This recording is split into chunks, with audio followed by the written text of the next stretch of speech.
고린도후서 1장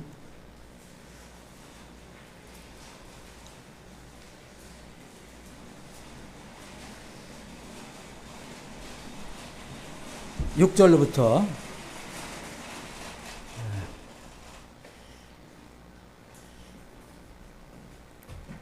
11절까지 읽겠습니다. 감사합니다. 갑자기 생각이 나서 이걸 사용하면 좋을 것 같은 생각이 들었어요. 자, 제가 가지고 있는 성경을 읽겠습니다. 고린도후서 1장 6절로부터 또 우리가 고난을 받아도 그것은 너희의 안위와 구원을 위한 것이요 혹은 우리가 위로를 받아도 그것은 너희 안위와 구원을 위한 것이니 그것은 우리가 당하고 있는 동일한 고난을 견디게 하는데 효력이 있느니라.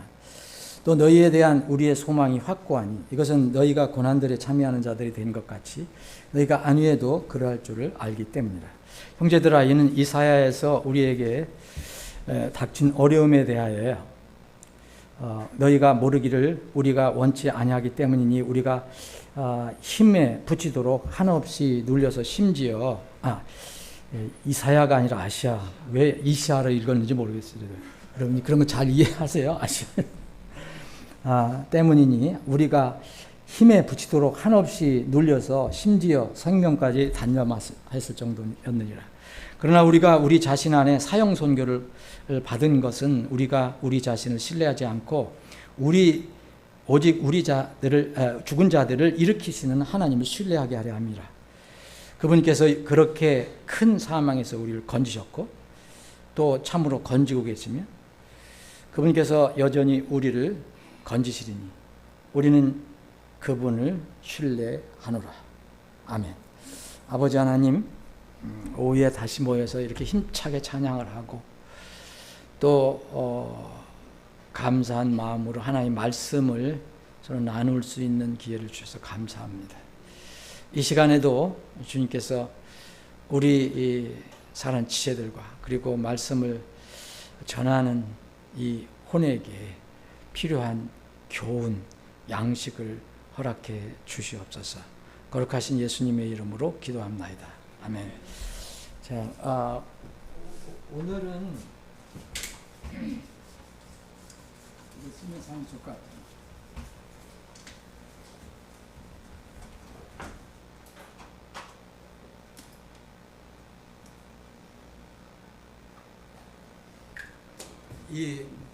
새삼스럽게 구원에 대해서 이야기하냐. 우리가 지금 찬양을 한 것처럼 찬양도 우리가 지금 찬양을 할 때 여러분들 보면 죄사함 받았다, 대속 받았다, 이제 구원 받았다 이렇게 찬양하는 게 있고 또 어떤 경우는 주님 앞에 또 연약한 몸으로 나아가는 그런 모습의 찬양도 있고 그런데 여러분들 분명히 이걸 구분하시면서 부를 줄로 좀 생각합니다. 성경이 가르치는 이 구원, 아주 귀중한 이 주제인 구원은 이 세 가지 면이 있어요. 어떤 무슨 물건이 있으면 여기서 바라보는 게 있고 여기서 바라보는 게 있고 여기서 바라보는 게 있는 것처럼 구원에는 세 가지 면이 있거든요. 우리 기존 성도들은 다 잘 알 거예요. 이걸 여러 번 배웠기 때문에. 근데 여러 걸 또 잊어버렸을 수도 있어요. 그래서 이 구원에 성경이 가르치는 구원의 세 면, 이걸 면을 어떤 면이 있다면 이 면은 시제가 될 수 있고 단계가 될 수 있습니다. 그러니까 구원의 3면이 있고 구원의 이것을 시제라고 할 수도 있고 구원의 단계라고도 이야기할 수 있습니다. 어떻게 용어를 우리가 택하든 이 성경이 가르치는 이 구원의 이 세 가지 면을 이게 모르면 아니면 여러분 오해하면은 심각한 문제가 발생할 수 있어요. 여러분 신앙생활하는데 성경에서 가장 큰 주제가 있다면 그건 분명히 하나님께 창조하시고 다스리는 거 이거 빼면은 사람들이 구원받는 거예요. 이거보다 더 가장 큰 주제는 없다고 봐요. 사람들이 온 세상을 얻어도 자기 혼을 잃으면 소용이 없는 것처럼 가장 큰 주제예요.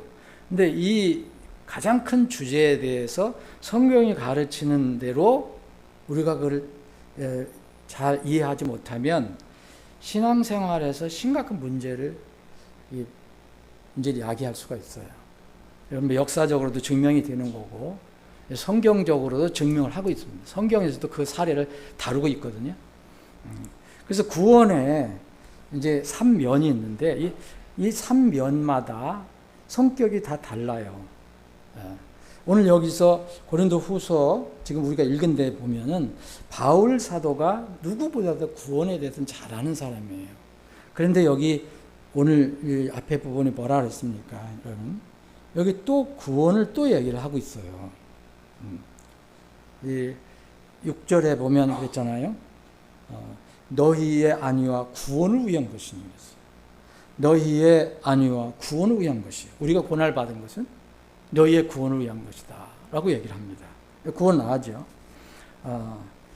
근데 왜 사도 바울은 여기서 이 사도 바울이 고린도 교회의 성도들에게 이 편지를 쓰면서 구원을 몰라서, 아직 구원을 못 받아서 구원을 얘기한 걸까? 절대 그건 아니죠. 오늘 본문에서 고린도후서 1장 10절에 보면 이렇게 쭉 주님께서 그 사도 바울이 쭉 이야기를 하면서 자꾸 환난과 고난과 죽음을 얘기해요. 이건 삶 속에서 구원받은 이 바울 사도의 삶 속에 나타나는 그 어려운 상황을 얘기하는 거거든요. 그러면서 이렇게 얘기해요. 우리가 사형 선교를 받았다. 이거는 그 선교하면서 그 상황이 정말 거의 죽음을 내놓고 생명을 내놓고 하는 그런 상황이라는 걸 얘기하죠. 그러면서 하나님을 절대 신뢰한다. 죽든 살든 하나님을 신뢰한다. 10절에 보면 그분께서 그렇게 큰 사망에서, 이게 하나님이죠. 하나님께서 그분 그렇게 큰 사망에서 우리를 건지셨고, 이건 분명히 우리 말도 그렇고 영어도 그렇고 과거형입니다. 건지셨다. 건지셨다. 그리고 또 참으로 건지고 계십니다. 우리 말도 그렇고 영어도 그렇고 현재형입니다. 현재형. 그리고 또 세 번째로는 여전히 우리를 건지시리니 그랬어요. 건지시리는 것은 미래형입니다. 영어도 그렇고. 그래서 우리는 그분을 신뢰한다라고 얘기합니다. 이것이 이제 구원의 세 가지 면을 이야기한 것이라고 봅니다.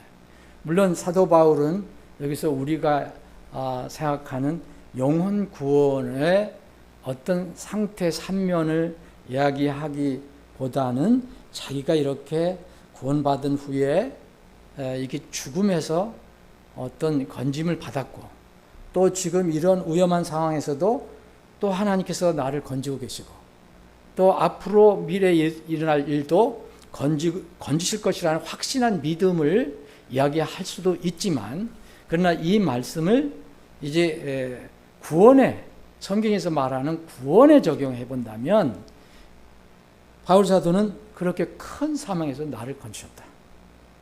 내가 건짐 받아서 이제 하나님의 일을 한다. 그리고 또 하나님의 일을 하는 이 사역 중에서 이 어려운 상황 속에서도, 위험 속에서도 나를 건지고 계신다. 살아계신 하나님이 지금 일을 하고 계신다. 그리고 앞으로 내가 어떻게 될지 모르지만 앞으로 나타날 그런 일에서도 분명히 우리를 그분께서 건지실 것입니다. 라고 그걸 확신한다는 거예요. 여러분, 이 바울 사도는 절대 구원의 어떤 의미를 몰라서 이렇게 한 게 아닙니다. 성경에서 말하는 구원은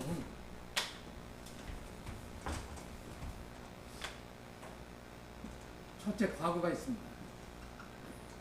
둘째, 현재가 있습니다. 셋째, 미래가 있습니다. 성경은 이걸 다 이야기하고 있어요. 그래서 여러분들이 성경을 읽을 때 용어 하나에만 집착해서 어떤 과거에 받은 구원 이것만 집착을 해갖고 여러분 성경 읽다 보면 이런 거 현재를 가리키는 거 미래를 가리키는 것은 그냥 적당히 넘어갈 수가 있어요. 근데 지금 오늘도 여기에 있잖아요. 구원, 너희의 구원을 위한 것이다 그랬어요. 너희의 구원. 이 구원이란 용어는 동일한 겁니다. 그래서 하나님께서 우리에게 베풀어 주신 구원은 이 세 가지 면이 있다는 거예요. 이걸 시점으로 보면은 과거, 현재, 미래 세 시제가 있고 이걸 단계로 본다면 세 단계가 있는 겁니다. 이거 절대 여러분들 잘 아셔야 돼요. 이거 이해를 못하면 이 오류에 빠질 수가 있어요. 이 과거는 우리가 지금 찬양을 드린 것처럼 우리가 제3을 다 받았다. 이해죠. 우리가 대속받았다. 구원받았다. 이렇게 얘기해요. 이거는 우리가 구원을 분명히 받았어요. 하나님의 자녀로 이름이 기록이 됐어요. 근데 이건 뭐냐? 사실은 칭의입니다. 우리가 완전하게 하나님처럼 죄 없는 그런 존재로 상태로 변했다는 게 아니라 우리가 연약하고 부족하지만 믿음을 통해서 은혜로 우리를 하늘에 이름을 기록해 주시고 너희는 믿음으로 내 아들이 됐다라고 선언하시는 칭의입니다. 그 칭의라는 것은 의를 칭한다는 거예요. 너를 의인이라고 칭한다는 거예요. 의롭다라고 이렇게 칭해 주는 거예요. 이게 우리가 받은 선물이에요. 이걸 우리는 구원을 받았다라고 얘기하는 겁니다. 그래서 이걸 성경에서 의인이라고도 얘기합니다. 성도라고도 얘기합니다. 구원받은 자라고도 얘기해요. 용서받은 자라고도 얘기해요. 천국에 이름이 기록된 자라고 이야기합니다. 자녀라고도 씁니다. 이거는 신분을 얘기합니다. 절대 신분을 얘기하는 거예요. 신분은 하나님의 자녀로 태어난 거예요. 어떤 경우도 하나님의 아들이 됐으면 그건 바뀌지 않아요. 하나님의 아들이 됐는데 무슨 바알의 아들이 마귀의 아들이 될 수가 없는 거예요. 이건 신분입니다. 이건 신분은 은혜로 믿음을 통해서 얻은 거예요. 그러나 여전히 이제 부족한 부분이 있어요. 그래서 칭의라고 하는 거예요. 내가 너를 의롭다 하겠다는 거예요. 그게 의인이에요. 그게 의인. 이 믿는 자는, 구원받은 자는 이 믿음 때문에 앞으로 장차 일어날 모든 죄의 형벌로부터 완전히 면제됩니다. 예수님의 피 때문에. 그걸 예수님 피가 다 덮고 있는 거예요.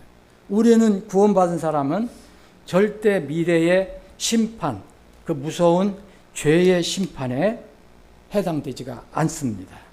여러분, 그래서 성경을 보면 예수님께서 이렇게 공생하실 때도 보면 그 어떤 여인이 왔을 때 그 여인의 믿음이 있어요. 그래서 믿음을 보시고 그랬어요. 내 믿음이 너를 구원하였도다 그래요. 주님께서 먼저 죄를 용서해, 내 죄를 다 용서해, 내 죄가 용서되었도다. 많은 죄들이 너 용서받았다. 그렇게 얘기하면서 너는 이제 네 믿음이 너를 구원했으니 이제 평안히 가라 그래요. 그 죄인이었던 여인 예수님 만나서 내 믿음이 너를 구원했으니 이미 구원이 이루어졌어요. 이거를 우리가 말하는, 흔히 성경에서 말하는 구원입니다. 이거를 우리가 전하기 위해서 구원을 전하는 거예요. 이걸 복음이라고 그래요. 복음. 이게 복음의 앞머리입니다. 앞머리. 복음이 있다면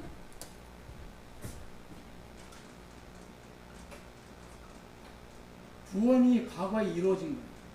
그 다음에 복음은 이것으로 끝나는 게 아닙니다. 기쁜 소식이라는 것은. 여러분, 그 성경 구절은 곳곳에 많이 있습니다. 얼마나 많은지 몰라요. 예를 들어서 로마서 8장에 보면 그리스도 안에 있는 더 이상 정죄함이 없도다 그랬어요. 정죄함이 앞으로 없는 겁니다. 죄의 값을 이제 받을 그 일이 없어요. 왜냐하면 예수님 때문에.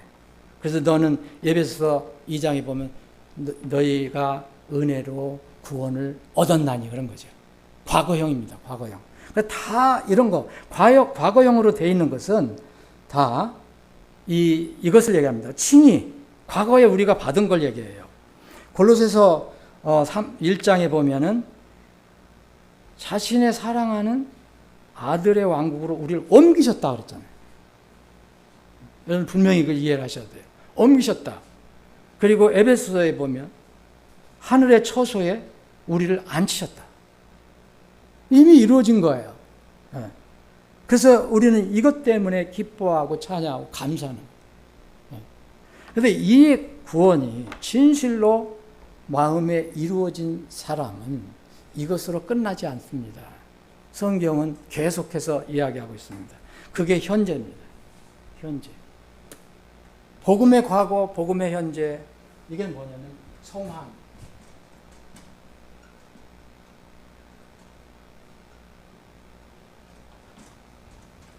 어떻게 되냐? 거룩함을 향해서 가는 거예요. 이걸 성화라고 그러잖아요. 이 성화는 이 칭의를 받은 사람에게만 해당되는 거예요. 성화를 해서 칭의를 받는 게 아닙니다. 칭의를 받은 사람이 이제 가는 과정을 얘기해요. 하나님의 자녀가 된 후에 믿음의 여정이에요. 이게 구원의 현재는, 성경에서 얘기하는 구원의 현재는 바로 이걸 얘기해요. 미래도 그렇지만은 미래는 완전 이루어질 것을 특정적으로 얘기하는 거고, 여기도 사실은 이게 구원의 현재라고도 볼 수 있어요. 너희들이 지금 고난을 받는데 내가 왜 고난을 받느냐? 너희들을 살리려고, 너희들을 구원해내려고, 너희들 구원을 받게, 그렇게 얘기하는 겁니다. 주님께서 믿는 자를 구원시켜 줬잖아요. 그럼 성령이 오잖아요. 그러면 더 이상 그 사람은 죄악의 관습과 죄의 통제로부터, 전에는 완전히 통제를 받고 있었잖아요. 네? 그 나쁜 영, 악한 영의 지배를 받고 있었잖아요. 종이었었잖아요. 그런데 이제는 그 죄의 통제로부터 우리를 자꾸 건져내시는 거예요. 삶 속에서.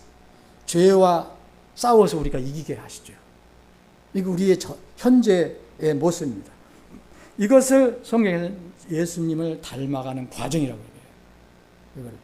예수님 닮아가는 과정. 로마서 6장 14절을 보면 죄가 우리를 지배하지 못한다고 얘기해요. 전에는 그냥 죄에 끌려다녔잖아요. 빌립보서 1장 19절, 2장 12절 이런 것도 다 현재의 우리의 믿음의 상황을 얘기합니다. 이거는 반드시 다시 말씀드린 순서가 무척 중요한데, 이 칭의를 받지 않은 사람, 이른바 구원을 받지 않은 사람은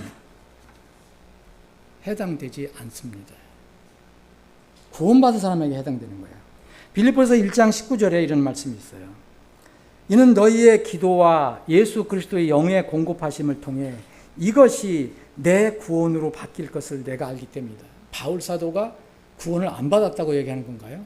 지금 빌립보 교회 성도들에게 너희들 나를 위해서 기도해 주셔서 감사하다. 빌립보 교회하고 무척 친밀했잖아요. 그 가난한 교회, 작은 교회, 그러나 신실했던 그 교회. 그래서 빌립보 교회의 성도들에게 너희들이 나를 위해서 기도해 주고 있다. 그리고 너희들이 나를 통해서 많이 공급해 주고 있다. 이것이 내 구원으로 바뀔 것을 내가 알기 때문이다. 그랬어요. 바울 사도가 구원을 못 받아서 또 받아야 되나? 이거 아닙니다. 그의 삶 속에서 일어난 여러 가지, 조금 전에 고린도 후서 1장에 있는 그런 어려움 속에서 내가 건짐을 받는다. 이런 말입니다. 이게 우리 현재 삶이에요. 그래서 빌립보서에는 이런 말씀이 많이 기록이 되어 있어요. 빌립보서 2장 12절에 보면 그런즉 나의 사랑하는 자들아 너희가 항상 순종한 것이 내가 있을 때뿐만 아니라 지금 내가 없을 때에도 더욱더 순종하여 너의 자신의 구원을 어떻게 해요? 두려움과 떨림으로 일하여 드러내라고 했잖아요. 받은 구원을 드러내라고 하는 거예요. 이게 우리의 구원의 현재의 삶입니다. 이 과정에서 우리는 뭐가 있느냐면 몸이 있어요. 몸. 육신이 있어요. 그래서 육신은 우리가 하늘에 갈 때까지, 영화로움으로 바뀔 때까지는 육신의 속성은 100% 없어지지 않습니다. 만약 나 육신의 속성이 100% 없어져서 그런 사람이 있으면 그 사람은 우리 같은 지체가 아니고 하나님이에요. 신이에요, 신. 다 몸이 있어요. 육신이 있어요. 우리가 가장 존경하는, 가장 신실하고 가장 험불하고 겸손한 그 사도 바울도 이 죄에 끌려간다고 고백을 했습니다. 여러분 로마서 읽어보십시오. 아주 리얼하게 기록이 되어 있어요. 우리가 사도 바울처럼 정말 헌신하고 삽니까? 그런데 그는 그렇게 고백을 하고 있어요. 이게 구원받은 사람의 현재의 삶이에요. 그래서 믿음을 싸우라고 얘기하는 거예요. 그렇지 않으면 자동적으로 되면 뭐하러 믿음을 싸웁니까? 근데 이 부분에서 많은 문제가 있어요. 세상에서. 개인 성도도 그렇고 교회도 그렇고요. 이건 성화하는 과정이에요. 그러니까 의인이었는데 불완전한 의인이에요. 불완전한 의인. 여전히 육신이 있으므로 죄를 짓기도 합니다. 죄를 지어서는 안 되지만 죄를 짓기도 하고 또 불법을 저지르기도 합니다. 내 입에서 거친 말이 나오고 때로는 뭐 폭력도 쓰고 별거 세상 사람들이 하는 것처럼 해요. 그렇게 해서는 안 되지만 이게 우리 몸에서 나오는 이 문제입니다. 이걸 보고 용서받은 죄인이라고 하는 거예요. 용서받은 죄인. 어떻게 되냐? 죄인 속성이 남아있는데 용서를 받았다요. 예수 그리스도의 피로. 몸의 완전한 구속을 기다리는 과정입니다. 구원받았다고 몸이 구원받은 건 아니거든요. 몸은 아직도 미래형입니다. 로마서 8장 보면 바울 사도가 가장 은혜의 복음을 잘하는 바울 사도가 이렇게 썼어요. 바울 사도가 쓴 내용이 이겁니다. 로마서 8장 22절. 이는 온 창조세계가 신음하며 이제까지 함께 고통 속에서 산고를 치르는 것을 우리가 알기 때문이다. 또 그들뿐 아니라 여기 21절에 보면 모든 피조물이 다 썩어짐에 속박에서 해방되어 하나님의 자녀들의 영광스러운 자유에 이를 것이 있다고 했잖아요. 이건 미래형이 있거든요.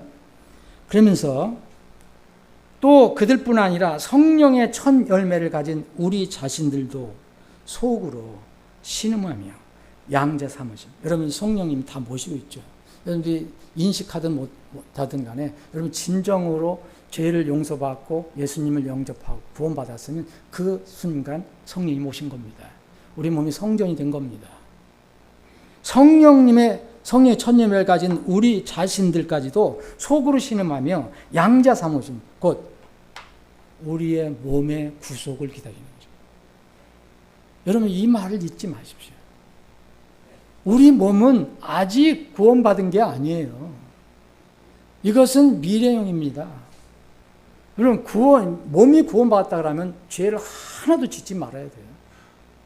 그건 예수님만 할 수 있는 거예요. 하나님만 할 수 있는 거예요. 근데 이렇게 얘기하면 곤란한 거예요. 이거는 정말 이 복음을 몰라서 그런 거예요. 몸의 구속을 기다립니다. 그런데 이건 왜 우리가 몸의 구속을 기다립니까? 우리는 이렇게 과거에 칭의를 받은 사람은 소망으로 앞으로 그 몸이 구속을 받아요. 구원을 받아요. 여기에 그래서 이는 우리가 소망으로 구원을 받았기 때문이라. 그러나 보이는 소망이 아니니 어찌하여 사람이 보는 것을 왜 그가 여전히 소망하겠냐. 그러나 만일 우리가 보지 못하는 것을 소망한다면 인내로 그것을 기다립니다. 이게 우리의 지금의 삶입니다. 나팔 소리가 날 때까지의 삶입니다. 예수님이 또 오심을 여러분들 기다리고 있죠. 저도 간절히 기다리고 있습니다.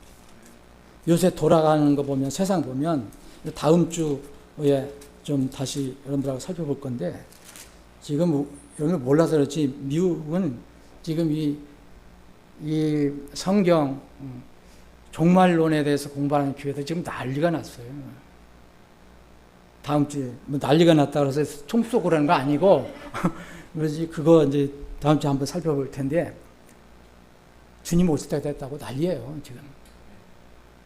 그런데 보세요.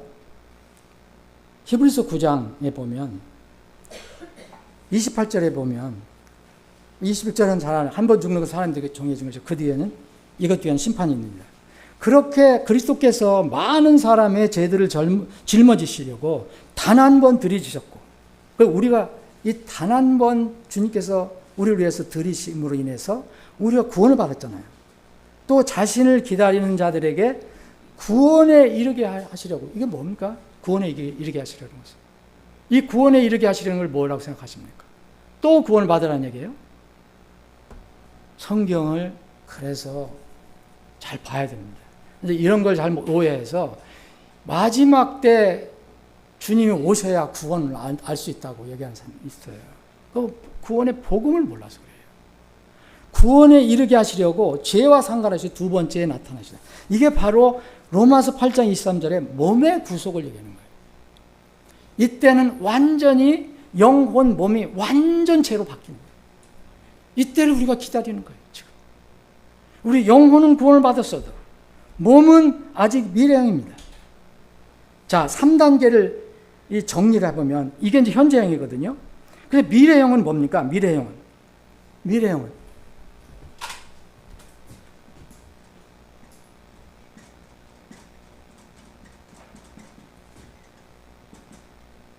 영화 있죠. 영화관 가시면 안 돼요. 영화관 가라는 뜻이 아니에요.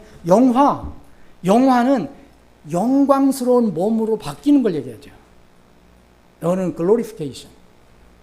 하나님이, 예수님이 그렇게 바뀐 것처럼 이 변화산상에 나타나셨을 때 그 모습을 잠깐 보여주셨잖아요. 그게 우리 몸이 그렇게 될 거거든요. 영화로운 몸으로 바뀔 때가 있습니다. 그때는 여러분들 모든 것을 다 이제 내려놓으셔야 돼요. 병, 슬픔, 고통, 여러 가지 가난, 갈등 다 내려놓고 이제 우리 몸이 완전히 영화로운 몸으로 바뀝니다. 영혼 몸이 완전체가 될 때가 있어요. 이때부터 이제 영원 상태가 시작이 되는 거예요.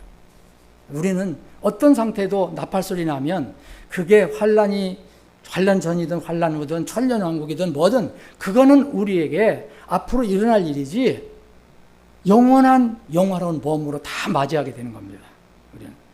그래서 믿는 자는 완전히 믿었다. 칭의를 받은 사람은 절대 죄의 현재라는 것은 죄가 여전히 나타나 있는 거죠. 현존으로부터 완전히 구원받게 되는 상태를 말하는 거예요. 여러분, 하늘에 가면 죄가 있습니까? 없습니까? 없습니다. 불법이 없습니다. 죽음도 없습니다. 늙음도 없습니다. 이 상태로 가는 거예요. 우리는 그것을 기다리는 거예요, 지금. 영화로운 완전한 의인이 돼요, 이제. 지금은 불완전한 의인이에요. 죄를 지을 수 있는 의인이에요. 이때는 예수 그리스도를 완전히 닮는 상태가 됩니다. 이 성경에 이런 것들도 곳곳에 얘기하고 있어요. 대표적인 것이 이 빌립보서 교회에 또 주신 말씀이에요. 빌립보 교회는 그렇게 어려웠지만 이런 말씀을 들었을 때 얼마나 격려가 됐겠습니까? 빌립보서 3장 20절 보면 이는 우리의 생활 방식은 하늘에 있으며 우리 시민권은 하늘에 있다는 거예요. 거기로부터 오실 구주 곧 주 예수 그리스도를 기다리기 때문이니 그분께서는 참으로 모든 것을 자신에게 굴복하게 하실 수 있는 그 역사하심을 따라 우리의 천한 몸을 변화시켜 자신의 영광스러운 몸과 같게 만드시리라. 여러분, 이 가슴 두근두근 하지 않으세요? 저는 이런 거 읽을 때 정말 좋아요. 이 날이 온다. 우리에게 온다. 그러면 이 세상에서 좀 힘들고 어려운 거, 그래 소망으로 이기는 거 아니에요. 다 그것을 극복할 수 있잖아요. 우리가 이런 구원의 기쁨이 없으면 절대 그런 거 이길 수가 없어요. 요한일서 3장 2절에 보면 이것도 비슷한 말씀입니다. 사랑하는 자들아, 이제 우리가 하나님의 아들들이니, 자, 칭의받은 하나님 아들들이에요. 우리가 앞으로 어떻게 될지는 아직 나타나지 아니하였으나 그분께서 나타나실 때에 우리가 그분과 같게 될 것을 아노니. 야, 우리가 예수님과 똑같이 된다는 거예요. 예수님이 우리라는 게 아니라 예수님이 죽으셨다가 부활해서 완전한 몸으로 바뀌셨잖아요. 그런 그분과 같게 될 것을 아노니. 이는 우리가 그분이 계신 그대로 볼 것이기 때문입니다. 여러분, 우리는 그때 예수는 우리 눈으로 볼 겁니다. 그래서 이런 소망을 가진 사람은 이 땅에서 이 현재의 삶을 살 때 말씀을 따라서 성화의 길로 가라라고 얘기하는 거예요. 이런 과거가 있는 사람, 또 소망이 분명히 미래의 소망이 있는 사람은 그래서 3절에 보면 또 그분 안에서 이 소망을 가진 자마다, 이 소망은 미래의 소망이죠. 그분께서 순결하게 하신 것 같이 자기 자신을 순결하게 하는 일, 우리에게 주신 말씀입니다. 이게 미래행이에요. 여러분, 계시록에 나중에, 여러분 계시록 19장, 20장, 21절 예수님께서 19장에 오셔서 이제 심판하시고 20장, 21장, 20장 보세요. 완전히 우리는 새하늘과 새 땅, 새 예루살렘에서 살게 되잖아요. 이때는 완전한 우리의 영혼, 몸의 구원이 이루어지는 겁니다. 근데 문제는 여기입니다. 현재, 여러분들 지금 앉아 있는 것, 제가 이렇게 서 있는 것이 바로 현재의 상태예요. 다시 말씀드리면 이것은 하나님의 자녀의 신분된 사람이지만 하나님의 모습을 향해서 나아가는 삶이죠. 이게 우리의 신앙생활이에요. 이 신앙생활 가운데 우리에게 명령도 주시고 이런 권고도 주시고 이런 권면도 주시고 때로는 정신 차리라고 얘기하시는 거고. 자, 이것을 이제 한번 다시 정리를 해보면요. 우리 자연인은, 이거 태어날 때 구원받지 못한 자연이라 그러잖아요. 자연은 죄인이에요. 죄인. 죄인은 뭘 가지고 있느냐면 사람이기 때문에 보이지 않는 영혼이 있어요. 그리고 보이는 몸이 있어요. 이거 보이거나 보이지 않는 모든 부분을 주님께서는 구원의 대상으로 삼으신 거예요. 이걸 정확히 알아야 됩니다. 우리 영혼, 그리고 몸, 육체, 육신까지도 하나님께서는 우리를 구원해 주신다는 거예요. 근데 순서로는 칭의가 이루어져요. 몸은 여전하지만 영혼을 먼저 구원해 주세요. 영혼이 구원받는 것은 믿음을 통해서 은혜로 구원받는다 그랬잖아요. 이것은 혼의 구원을 얘기합니다. 이때 신분을 얻는 거예요. 이때 구원을 받은 사람은, 영혼이 구원받은 몸의 구원은, 미래는 보장이 됩니다. 이게 분명하다면, 이게 과거의 구원이 분명하다면, 그래서 의인으로 칭함받은 사람은 미래의 구원이 보장되는 거예요. 그런데 이제 몸육이 있잖아요. 육신이라든 몸이라 하든 이것은 여전히 우리 몸육을 여전히 지금 구원받고 나서 늙어가고 병들어가고 피곤하고 그렇잖아요. 구원받은 영혼과 대속이 이루어지지 않은 몸으로 걷는 삶의 상태가 우리의 지금 삶입니다. 이거를 믿음의 여정이라고 그러죠. 믿음의 길이다. 하나님의 자녀, 성도라고 불러도 좋고 그리스도인이라고 불러도 좋고 제자라도 불러도 좋고 이런 사람들의 지상 생활을 이야기합니다. 이게 우리의 현재예요. 그런데 이 분명한 이 가르침에서 사람은 자꾸 어떤 특정한 시제에만 머무르려고 하는 성격이 있는 것 같아요. 또 그런 이론이 많이 나와요. 구원론에서 보면 이거는 이 시대에만 나온 게 아니에요. 사도 바울이 있었을 때부터 나왔어요. 사도 바울이 있었을 때부터 마귀는 처음부터 있었으니까 하나님의 구원을 자꾸 묘하게 변질시키거나 왜곡시켜서 사람들이 어떤 사람은 구원을 못 받게 하고 어떤 사람은 구원을 받았어도 정말 삶이 정말 이 성화의 길을 가지 못하고 늘 어떻게 위선적으로 살게 하거나 또는 낙심하고 살거나 마음대로 세상에서 그냥 묻혀 살거나 이런 삶을 살게 해요. 마귀는 사람을 구원 못 받게 하고 구원 못 받게 하는 게 실패하면 그 다음에 중단하지 않습니다. 그 사람이 하나님의 자녀로 쓰임받지 못하도록 부단히 노력합니다. 이 구원론에서 이런 것들이 많이 나옵니다.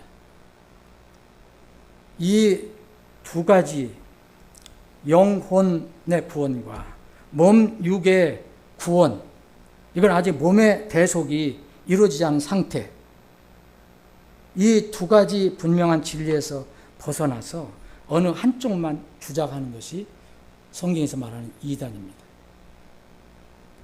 신앙 고백 후에도 몸의 상태에 따라 구원을 잃을 수도 있다고 주장하는 게 있어요.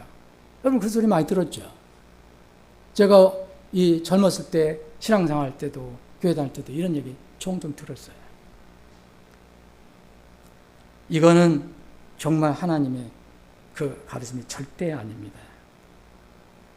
몸의 상태에 따라 구원을 잃을 수 있고 최종 구원이 결정이 된다. 구원 받으라. 구원 받으셔야 합니다. 죽어봐야 알지 그걸 어떻게 아느냐. 이런 것도 거기서 다 나온 거예요. 본인이 알든 모르든. 이런 경우는 과거에 거듭난 영적 사실이 없어요. 칭의받은 사실이 없어요. 또 하나, 또 다른 방향, 반대 방향. 영혼이 구원을 받았는데 이거는 몸까지 구원받았다고 주장하는 그런 사람들도 있어요. 그런 교회들도 있고요. 그래서 구원받은 사람은 절대 죄성이 나타나지 않는다고 강변해요. 구원받으면 절대 죄가 안 나타난다. 죄를 지을 수도 없다. 그래서 내가 지은 거는 내가 지은 게 아니다. 내 육이 지은 거지 나는 아니다라고 얘기를 하는 거예요. 이것도 무서운 이단입니다. 여러분, 이 예수님께서 이 사도 베드로를 이제 물 위로 걸어오라 그랬어요. 갑자기 이제 밤에 예수님께서 막 제자들 앞으로 나타나니까 막 유령이다 막 그러면서 제자들 놀래잖아요. 아니다, 놀라지 마라, 나다. 그러니까 거기서 제일 용감한 베드로가 주여 그러면 주시라면 나를 물 위로 걷게 오라고 하십시오. 그래 와라. 가잖아요. 걷잖아요. 근데 주님을 바라보고 갈 때는 안 빠졌죠. 근데 주님을 바라보지 않고 바다에 바람 부는 걸 볼 때, 풍랑일 때 바라볼 때 어떻게 했습니까? 맞아들기 시작하죠. 그럴 때 뭐라 했습니까? 이 베드로가 주여 나를 구원해 주소서. 베드로가 그때 구원 못 받은 게 아닙니다. 여러분 또 이 제자들 지난주인가도 말씀드렸는데 예수님이 하도 고단해서 배를 타고 제자들과 함께 가는데 배 안에서 예수님 계시는데 풍랑이 인다고 막 배가 뒤집히고 뭐 그럴 것 같고 물이 막 들어오려니까 이게 우린 죽었다. 그러면서 막 예수님을 깨우면서 뭐라 했어요? 우리가 죽나이다. 우리를 구원해 주소서. 제자들이 구원을 못 받은 게 아니었거든요. 그때 상황에서 좀 죽을 것 같거든요. 그래서 그렇게 얘기했습니다. 여러분, 베드로도, 조금 전에 말한 베드로도 그렇고, 여러분, 베드로가 누가복음 5장 8절에 보면 이렇게 얘기합니다. 나는 죄가 많은 사람입니다. 왜 그러냐면 예수님이 말씀 안 듣고 있다가 예수님 말씀을 듣고 이게 너 거기 던져봐라. 이 그물을 던져봐라. 그랬더니 자기 마음대로 그렇게 하는데 한 마리도 못 잡았는데 예수님 말씀 딱 이 순종해서 던지니까 그냥 고기가 엄청나게 잡힌 거예요. 그러면서 딱 무릎을 꿇고 주여, 나는 죄 많은 사람입니다. 예수님이 여러분, 베드로가 구원을 못 받은 사람입니까? 베드로는 이미 요한복음 1장에 보면 예수님이 부르셔요. 자기 형을 통해서 예수님을 알게 되고 구원을 받습니다. 사도 요한도 요한일서 1장에 보면은 사도 요한도 우리가 이 죄를 고백하지 않으면, 우리가 죄에 있다는 것을 이제 부정하면 우리 하나님의 자녀가 아니라고 그랬어요.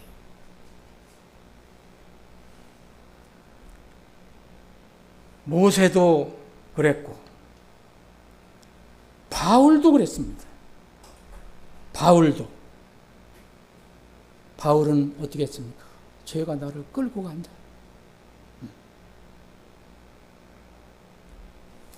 디모데전서 1장 15절에 보면은 바울은 죄인들 중에 자기는 괴수라고 그랬어요. 우두머리라고 그랬어요. 근데 왜 성경을 그대로 안 믿는지 잘 모르겠어요, 저는. 어느 단체에서는 이거를 과거형이라고 강변을 하거든요. 제가 들었어요. 개혁성경을 가지고 있을 때. 과거형이다. 절대 그렇지 않습니다. 사실 개혁성경에도 그 과거형으로 표시해놓고 있지 않아요. 현재형입니다. 이것은 신실한 말이요, 온전히 받아들이기에 합당하니 곧 그리스도 예수님께서 죄인들을 구원하시려고 이 세상에 오셨다는 것이라. 죄인들 중에 내가 우두머리니라. 바울 사도는 자기 육신을 바라보니까 겸손하게 이렇게 얘기합니다. 내가 죄인들 중에 머리다. 근데 바울 사도가 구원을 몰라서 그렇습니까? 로마서를 쓴 것을 보십시오. 은혜로 믿음을 구원받았다고 얼마나 감사하고 찬양합니까? 이 두 번째, 현재의 상태를 고백한 것을 우리는 달리 해석을 해서는 안 됩니다. 오류가 있는 구원론은 무섭습니다. 과거만 강조하는 구원론이 있거든요. 과거만 강조해요. 이 세 가지 면이 있는데 과거만 강조해요. 현재는 전혀 무시해요. 경홀히 여겨요. 이것이 바로 이 로마 교회에 보낸 바울의 편지에서 드러난 어떤 우리가 알 수 있는, 지금 그때 어떤 그 역사 속에서는 어떻게 진행이 되는지 모르지만은 바울 사도가 이 문제를 다루었어요. 로마서 6장이 다룬 거예요. 그 내용입니다. 자, 로마서 6장 1절에 보면 그런즉 우리가 무슨 말하리요? 은혜가 넘치게 하려고 우리가 죄 안에 계속 거하겠느냐? 그때 그 사람들이 있었거든요. 죄에 거하면서 우리가 이게 우리 죄가 아니다라고 얘기했어요. 우리는 과거에 구원받았으니까 지금은 우리는 죄를 지칠 수 없다. 그런데 여전히 죄 안에 거하여 그런 삶을 살아요. 결코 그럴 수 없느니라. 죄에 대하여 죽은 우리가 더 이상 그 안에서 살겠느냐? 그래서 심리를 얘기하는 거예요. 우리가 그리스도 안에 죽었는데, 죽었다가 일어나는데 어떻게 죄에서 그걸 더불어 살게 되느냐? 이걸 도덕 폐기론이라고 해요. 이게 과거만, 정말 성경에서 말하는 과거에 구원을 받았다, 이것만 믿게 되면 도덕 폐기론자에 빠집니다. 반도덕론이에요. 말만 은혜로 구원을 받았다고 얘기해요. 이 사람들이 주로 얘기하는 구원은 완성되었고 죄가 끝났기 때문에 우리 구원은요 전혀 완성된 게 아니에요. 과거형으로는 완성됐어요. 미래형으로는 아직 미래형입니다. 우리의 삶 속에서 죄가 전혀 문제가 되지 않는다. 그래서 이런 사람들은 죄를 짓고도 전혀 감각이 없는 거죠. 자기 죄라고 안 하니까. 그래서 여기는 회개, 기도는 십자가상에서 예수님께서 완성하기 때문에 할 필요가 없다고 얘기해요. 나는 회개가 할 필요가 없다고 하는 사람들 깜짝 놀랐어요. 물론 우리가 일생일 때 한 번 하는 회개가 있어요. 구원받을 때. 이건 당연히 우리가 더 이상 할 필요가 없어요. 그러나 삶 속에서 나타나는 이런 어떤 문제가 있을 때 우리가 하나님 무릎을 안 꿇습니까? 과거 경험을 강조하지만 현재의 삶이 없는 사람이 있어요. 이 사람들은 과거의 경험에 진실성 문제가 있어요. 생명 여부에 문제가 있습니다. 분명히 있어요. 내가 100%는 몰라도 있습니다. 두 번째, 현재만 강조하는 데가 있어요. 과거의 경험이 없어요. 이거는 거의 율법 종교 생활이에요. 많은 기독교 적지 않죠. 생전 뭐 어떻게 해서 구원받는지도 모르니까 여전히 지금도 있어요. 불행하게도 예수를 믿어라, 하나님 믿어라, 이건 나오지만 기도 열심히 하라, 헌금 열심히 하라, 새벽기도 나와라 얘기할 수 있지만 어떻게 해서 내가 의인이 되는가, 칭의를 받는 방법 막 헷갈려가서 모릅니다. 이 사람들은 주 기복주의에 빠져있다. 종교생활 아닌 기복주의, 복. 그래 현세의 어떤 복을 얘기합니다. 구원의 확신이 없어요. 미래의 소망이 전혀 없어요. 이거 우연에 맡깁니다. 자기 운명을. 또 미래만 강조하는 게 있거든요. 구원의 삼면성에서 미래만 강조해요. 아, 그거 나중에 그때 가봐야 구원을 받는 것이다. 아까 몸의 구원 얘기한 거 있잖아요. 여기만 집중을 얘기해요. 과거의 경험이 없어요. 현재는요 전혀 기형적인 신앙생활을 합니다. 기형적으로 해요. 이 사람들은 주로 신비주의가 많습니다. 신비주의. 그리고 극단적 종말론에 빠져 있어요. 1992년 10월에 흰옷 입고 막 흔들다가 그때 안 왔을 때 그 사람들 지금 제가 아는 사람들 다 지금 신앙생활 안 해요. 과거가 없어요. 현재도 없어요. 여러분, 우리의 구원은 과거에서 출발하는 거거든요. 구원의 삼면성은 과거, 현재, 미래는 절대 분리 불가합니다.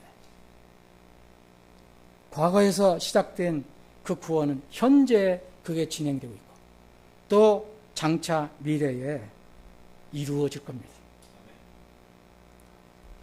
여러분,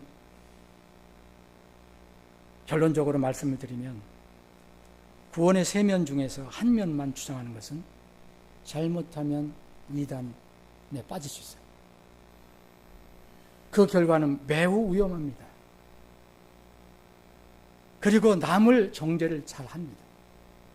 왜냐하면 자기의 구원론에 어긋나는 사람들은 다 구원을 못 받았다고 얘기해요. 그래서 자기들의 구원 방식으로 받아야 구원이라고 얘기합니다.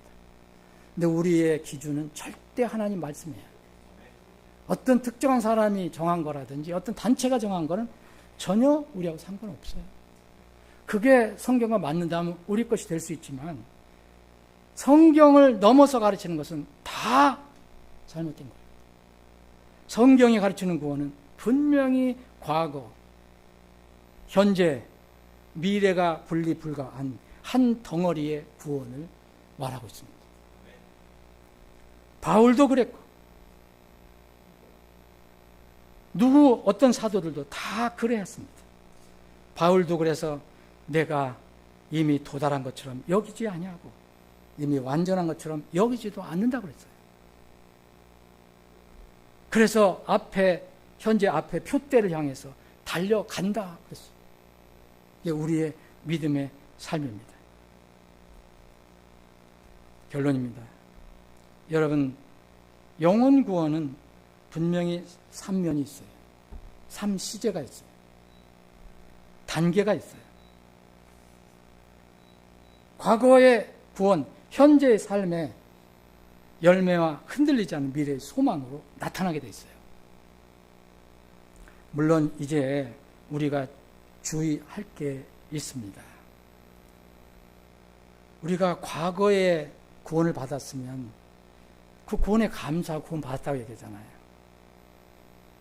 그런데 우리가 정말 구원받지 못한 사람 위해서는 어떻게 대할 것이냐, 이럴 때 우리 용어 사용에는 주의할 때가 있어요. 우리도 구원 못 받은 것처럼 노래하거나 그런 용어를 쓰면 안 되죠. 조심을 해야죠. 그러나 분명히 성경은 과거의 구원 얘기하고 현재의 구원도 얘기하고 미래의 구원도 얘기해요. 근데 우리 찬송가에 보면 거의 과거의 구원을 얘기하고 구원받지 못한 사람이 부르는 구원의 초청에 관한 노래, 찬양이 있어요. 근데 우리가 구원을 받고 나서도 뭐 우리가 구원을 못 받은 것처럼 또 받아야 할 것처럼 그렇게 상대방에게 보여지면 안 되죠. 그거는 우리가 이게 주의해야 될 거지만 여전히 그럼에도 불구하고 한번 일생일대 회개를 한 사람은 날마다의 삶 속에서 주님과의 관계에서 회개의 무릎을 꿇는 것은 지극히 당연하다. 현재의 삶에서 구원의 열매가 나타나지 않는 사람은 과거의 구원을 점검해야 합니다. 미래의 소망보다 현재의 땅과 육신의 애착을 갖는 사람은 자기 안에 그리스도께서 살아계시는지 입증하라고 고린도 후서 13장 5절에 말씀하고 있어요. 이거 여러분들 왜 이 교회에 줬는지 아시죠? 이거 빌립보 교회에 주시지 않았어요. 골로새 교회에 주시지 않았어요. 데살로니가 교회에 주시지 않았어요. 누구에게 줬어요? 고린도 교회에 주셨어요. 고린도 교회에는 그러한 사람들이 있었던 것으로 보입니다. 그래서 거기는 형제라 하는 사람인데 사실 형제가 아닌 사람이죠. 심지어는 제명당하는 사람도 있었어요. 인간의 가장 중요한 주제는 죄 문제를 해결하고 구원받는 거예요. 영원한 지옥의 형벌에서 해방받는 겁니다. 이 영혼 구원이 성경이 다룬 가장 큰 주제입니다. 근데 그렇기 때문에 너무 중요한 주제이기 때문에 이것을 마귀는 자꾸 혼란을 일으킵니다. 구원받은 사람에게도 혼란을 줘요. 구원받지 못한 사람은 구원을 못 받게 방해합니다. 이제 오늘 만찬을 합니다. 만찬은 구원론이 들어갑니다. 예수님께서 왜 죽으셨는가? 왜 피를 흘리셨는가? 이것을 다시 상기하는 시간입니다. 성경이 가르치는 구원을 확실히 해서 주님이 다시 오실 때까지 성경이 또 보장하는 이 구원의 기쁨과 감사와 감격으로 날마다 현재의 구원의 과정에서 여러분들 승리하시기를 주님의 이름으로 축원합니다. 만찬합니다. 두 분 섬길 분을 모시겠습니다.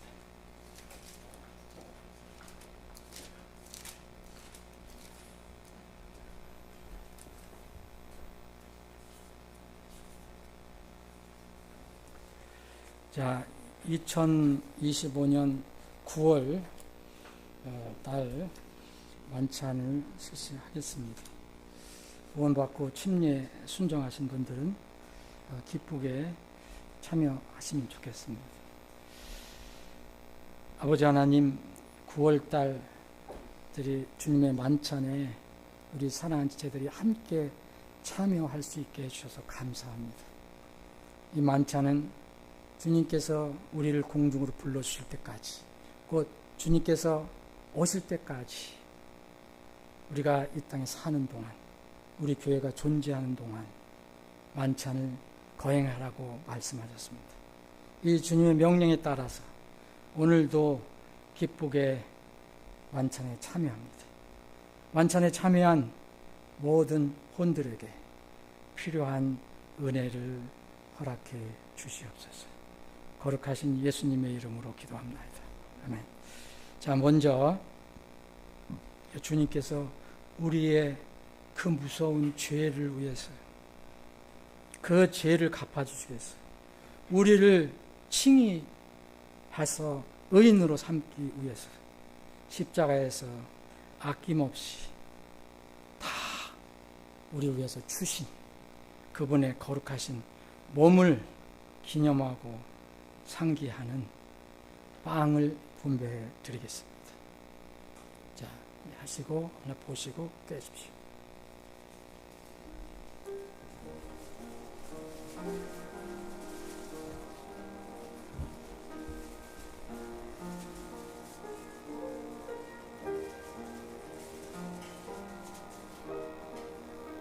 하나 드시고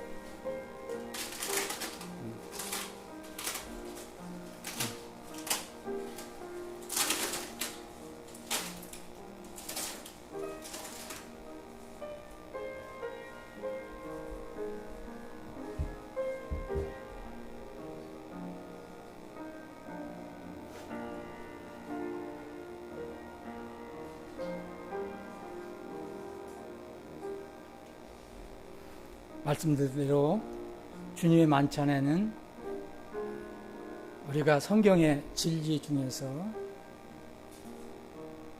세 가지를 생각해 봅니다. 만찬 안에는 성경에서 가르치는 신학적인 파트로는 그리스도론이 있습니다. 그리스도에 관한 가르침이 있습니다. 나를 기억하라라고 말씀하셨습니다. 그리스도를 기억하는 겁니다. 또 하나는 구원론이 있습니다. 이 구원론은 사람의 죄인의 구원은 절대적으로 예수 그리스도의 피와 몸 그리고 죽으심이 필요합니다. 그래서 주님께서는 우리를 위해서 몸을 주셨고 피를 아낌없이 주신 것입니다. 예수님의 피가 없으면 아무도 구원을 받을 수가 없습니다. 또 하나는 우리가 마지막 때를 살고 있는데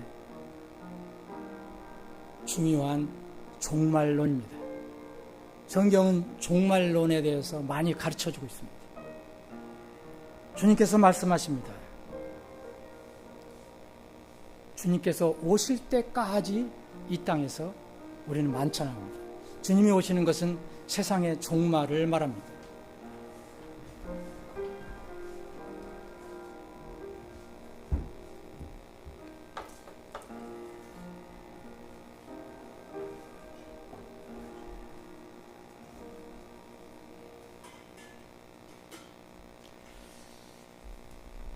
주 예수님께서 배반당하신 바로 그 밤에 빵을 취하사 감사를 드리신 후에 그분께서 그것을 떼시고 이르시되 받아서 먹으라. 이것은 너희를 위하여 찢긴 내 몸이니 나를 기억하여 이것을 행하라. 함께 나누시겠습니다.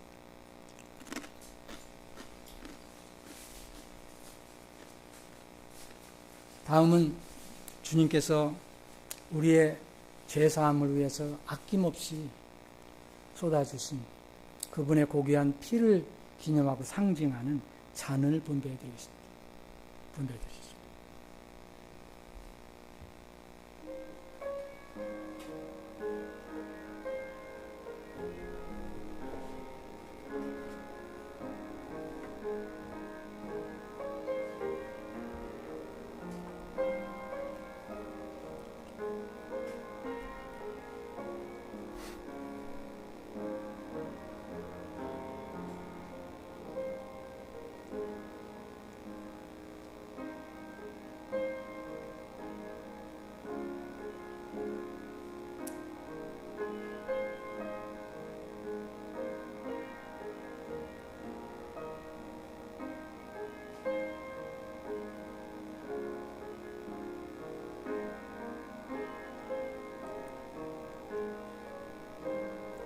우리 모두가 하나님의 분명한 자녀라면 우리가 어떻게 구원을 받았는지 누구로 인해서 구원을 받았는지 기억하는 시간이 되어야 합니다.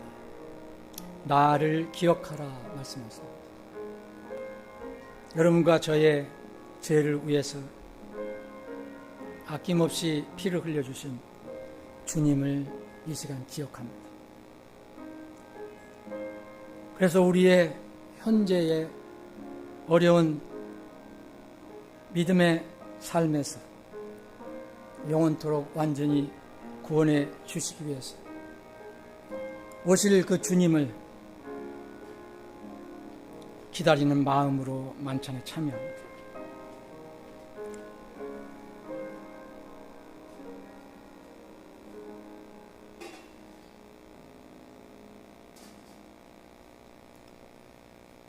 이와 같은 방식으로 잔을 집으시고 이르시되 이 잔은 내 피로 세운 새 상속 언약이니 너희가 그것을 마실 때마다 나를 기억하여 이것을 행하라 하셨느니라. 이는 너희가 이 빵을 먹고 이 잔을 마실 때마다 너희가 주의 죽으심을 그분께서 오실 때까지 보이기 때문이라. 함께 나누시겠습니다.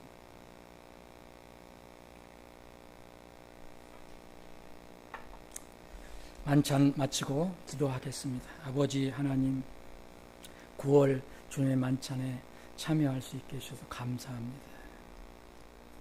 주님이 오실 때까지 주님을 기억하며 주님을 찬양하며 경배하며 살기를 원합니다. 아버지 하나님, 우리 이제 하나님 집에서 모임을 마치고 각자 처소로 흩어지면 또 어느 지체는 3일 만에 또 어느 지체는 일주일 만에 하나님 집에 모여 주님을 예배합니다. 우리 지체들이 어디에 있든지 있는 곳에 주님이 함께해 주셨어요. 살아계신 하나님이 함께 하심을 체험하고 또 느낄 수 있도록 주님이 역사해 주시옵소서. 아버지 하나님, 기도하옵기는 우리 사랑하는 지체들 중에서 예수 그리스도의 피를 함께 나눈 지체들 중에서 육신의 연약함으로 고통받는 지체들이 많이 있습니다. 저들을 기억해 주시기를 원합니다. 저들의 약한 부위에 주님께서 흘려주신 그 피 묻은 그 손으로 그들의 환부, 약한 부를 만져주시고 치유해 주시옵소서. 새 살을 돋게 해주시고 새 세포를 주시고 생명을 더 주시고 또 건강을 주시고 기력과 체력을 주셔서 모두 함께 주님을 기억하며 찬양하며 경배하며 살게 해 주시옵소서. 이 주일 오후 시간에도 주님이 우리와 함께 하실 줄 믿고 감사드립니다. 거룩하신 예수님의 이름으로 기도합니다. 아멘.